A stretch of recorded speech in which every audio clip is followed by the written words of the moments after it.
Shalom, selamat malam saudara yang dikasihi dan diberkati Tuhan. Hari ini kita akan kembali belajar dan merenungkan firman Tuhan yang saya beri tema, bukan satu mujizat, tetapi lebih.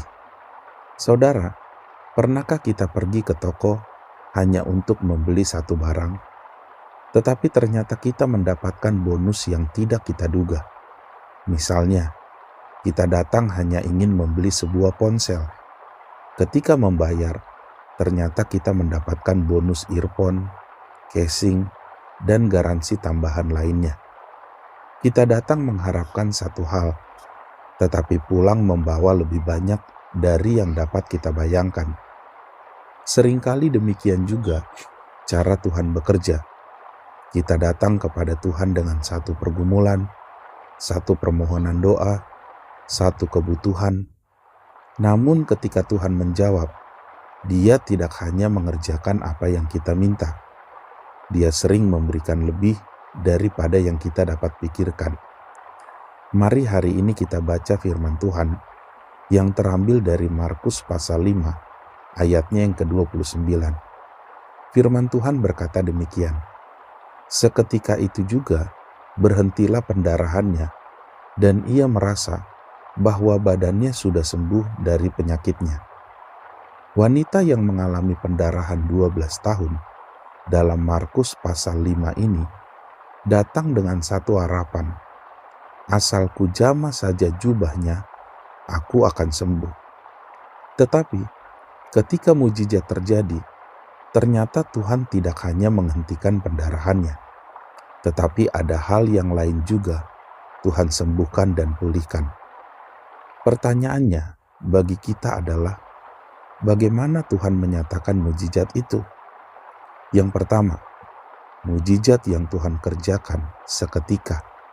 Firman Tuhan berkata, seketika itu juga berhentilah pendarahannya. Kata yang menarik dalam ayat ini adalah seketika itu juga. Pendarahan yang berlangsung selama 12 tahun berhenti dalam satu momen ketika ia menjamah jubah Tuhan Yesus. Apa yang tidak dapat diselesaikan dalam waktu selama 12 tahun, Tuhan selesaikan dalam sekejap. Apa yang tidak bisa diperbaiki oleh manusia selama bertahun-tahun, Tuhan dapat pulihkan dalam satu sentuhan kuasa-Nya.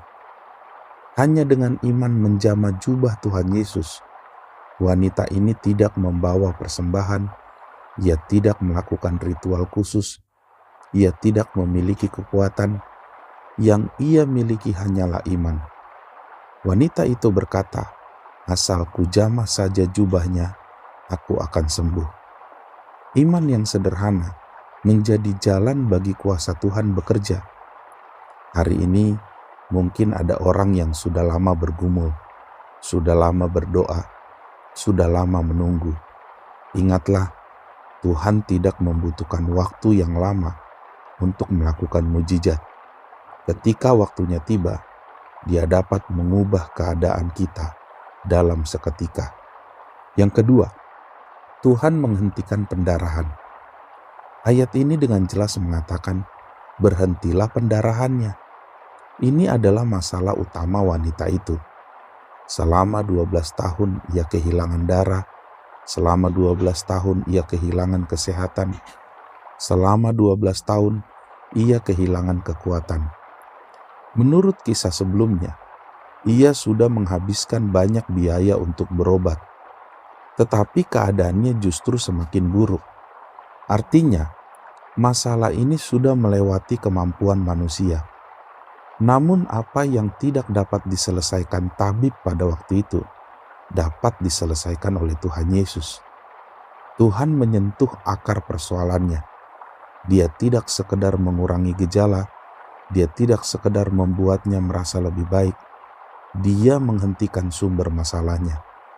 Ini mengajarkan kepada kita bahwa Tuhan sanggup menjamah bagian terdalam dari kehidupan kita. Ketika Tuhan bekerja, Dia tidak bekerja setengah-setengah. Dia menyentuh akar persoalan dan memberikan pemulihan yang sejati. Yang ketiga, Tuhan juga menyembuhkan badannya. Perhatikan bagian akhir ayat ini. Ia merasa bahwa badannya sudah sembuh dari penyakitnya. Ini menarik. Markus tidak hanya mengatakan pendarahannya berhenti, tetapi wanita itu juga merasakan bahwa seluruh badannya telah sembuh. Kemungkinan besar selama 12 tahun pendarahan itu, tubuhnya mengalami banyak kelemahan. Kehilangan darah terus-menerus tentu menguras tenaga, menyebabkan tubuh lemah, letih, dan sakit. Karena itu, ketika Tuhan bekerja, bukan hanya aliran darahnya yang berhenti, tubuhnya dipulihkan, kekuatannya dipulihkan, kesehatannya dipulihkan, vitalitasnya dipulihkan. Tuhan melakukan lebih daripada yang dia sadari. Wanita itu mungkin datang hanya meminta satu hal, Tuhan, hentikan pendarahanku.